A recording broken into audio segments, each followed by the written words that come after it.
अमेठी जिले के तिलोई तहसील क्षेत्र अंतर्गत मोहनगंज थाना के भिलाई कला गांव निवासी राजकुमार मौर्य गांव के ही कुछ दबंगों से वर्ष 2016 से लगातार परेशान है। बता दें कि गांव के इन दबंगों द्वारा राजकुमार मौर्य के खेत तक पहुंचने का रास्ता पूरी तरीके से अवरुद्ध कर दिया और जिसके कारण वो खेती भी नहीं कर पा रहा है और परिवार का आय का स्रोत बंद हो चुका है। इसके बाद राजकुमार मौर्य ने न्यायालय की शरण ली और धारा 133 के तहत तहसीलदार कोर्ट से आदेश होने के बावजूद सार्वजनिक चक मार्ग संख्या 302 को खाली नहीं कराया गया, जिसके बाद थक हार कर पीड़ित ने जिलाधिकारी सहित मुख्यमंत्री को पत्र भेजकर न्याय की गुहार लगाते हुए सार्वजनिक रास्ते को खुलवाने की मांग की। और इतना ही नहीं, इसी क्रम में राजकुमार मौर्य ने स्वामी परमहंस आश्रम सगरा बाबूगंज के पीठाधीश्वर मौनी महाराज को भी पत्र भेजा और जब जिला प्रशासन के द्वारा राजकुमार मौर्य के प्रकरण पर कोई भी कार्रवाई नहीं की गई तो ऐसे में राजकुमार आज अपने परिवार के साथ घर के बाहर प्रधानमंत्री नरेंद्र मोदी और उत्तर प्रदेश के मुख्यमंत्री योगी आदित्यनाथ की फोटो लगे बैनर को लगाकर आमरण अनशन पर बैठ गया, जिसका साथ देने के लिए मौनी महाराज भी अपने दल बल के साथ वहां पहुंचे। मौनी महाराज के पहुंचते ही गांव में हड़कंप मच गया और आनन फानन में पुलिस प्रशासन सहित तहसील प्रशासन भी वहां मौके पर पहुंच गया और बंद हुए सार्वजनिक चक मार्ग संख्या 302 का स्थलीय निरीक्षण किया गया। बता दें कि इस दौरान मौके पर पहुंचे तहसीलदार द्वारा इस बात का आश्वासन दिया गया कि दिसंबर 2024 तक संबंधित प्रकरण का न्यायालय के द्वारा गुण दोष के आधार पर निस्तारित कर समस्या का समाधान कर दिया जाएगा।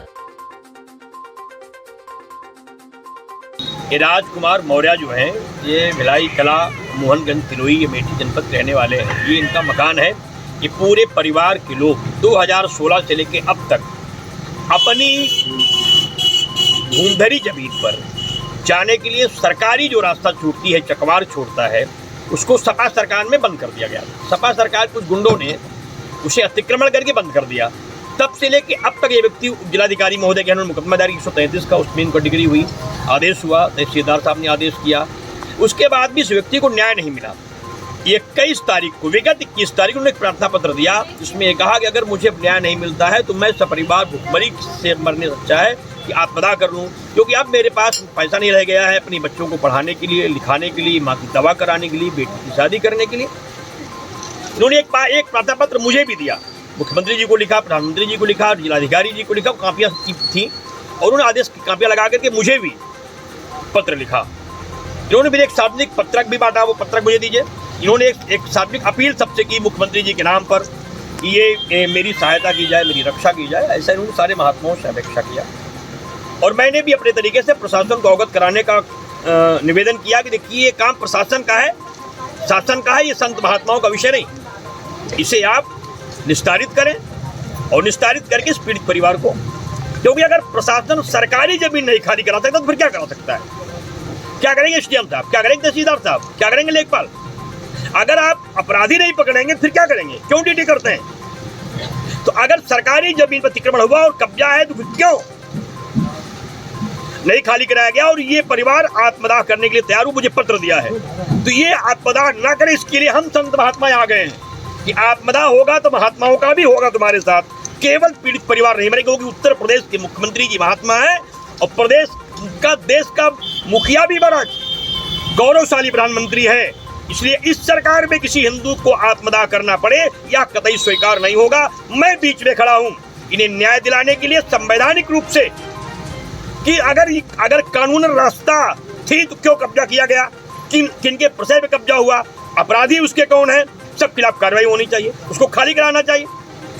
अगर नहीं खाली होता है, पीड़ित परिवार आत्मदाह करता है, फिर जिला प्रशासन के लोग जिम्मेदार होंगे।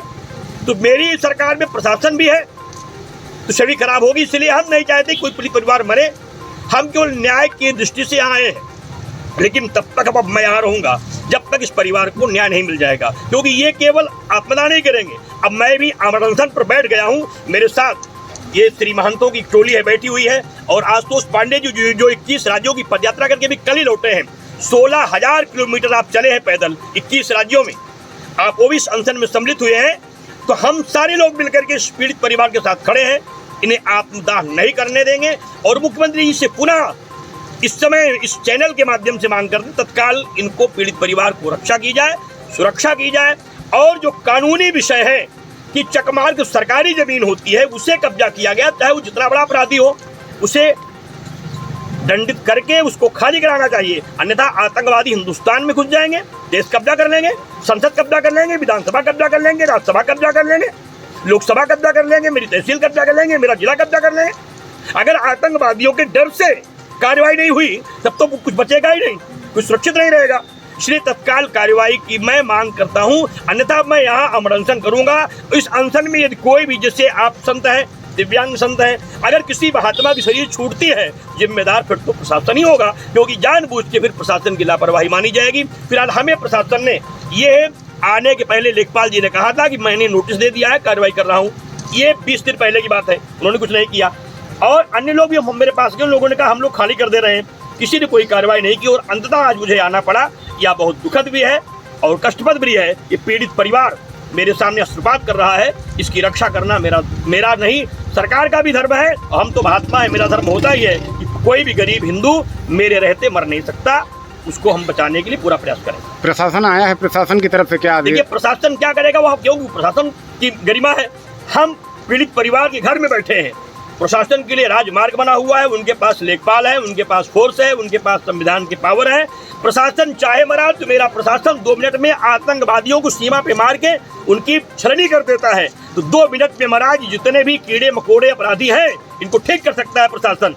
प्रशासन अपने आप पे आ जाए तो 20 मिनट में अतिक्रमण समाप्त हो जाएगा, सारी समस्या समाप्त हो जाएगी। लेकिन किन के दबाव में ये सब अपराध हो रहा है, इसकी बड़ा चिंता है। इसके लिए मुख्यमंत्री जी को तत्काल संज्ञान लेना चाहिए। नाम भिलाई कला का है, घाटा संख्या 302, एक चकमार्ग है, जिस पे 4-5 लोगों ने अवैध कब्जा कर रखा है। उसी के संबंध में राजकुमार ने मौनी महाराज को एक प्रार्थना पत्र दिया था, जिसके संबंध में मौनी महाराज यहाँ आए थे। प्रकरण में विधिक कार्रवाई पूर्व में ही की जा चुकी है। अवैध कब्जेदारों के विरुद्ध उत्तर प्रदेश आदर्श संहिता की धारा 67 के तहत बेदखली की कार्रवाई शुरू कर दी जा चुकी है, जिसका निस्तारण 3 माह में करने के उपरांत विधिक कार्रवाई आगे की जाएगी। अभी धरना समाप्त हो गया है, चल रहा है धरना? जी, धरना समाप्त हो गया है। मौनी महाराज से बात हो गई है। महाराज भी को भी जब पूरे प्रकरण की जानकारी हुई तो उन्होंने भी ये बात पर सहमति बताई कि भाई अगर कोई चीज़ न्यायालय में विचाराधीन है तो उसके निस्तारण उपरांत ही कोई क्रियान्वयन किया जाना उचित रहे।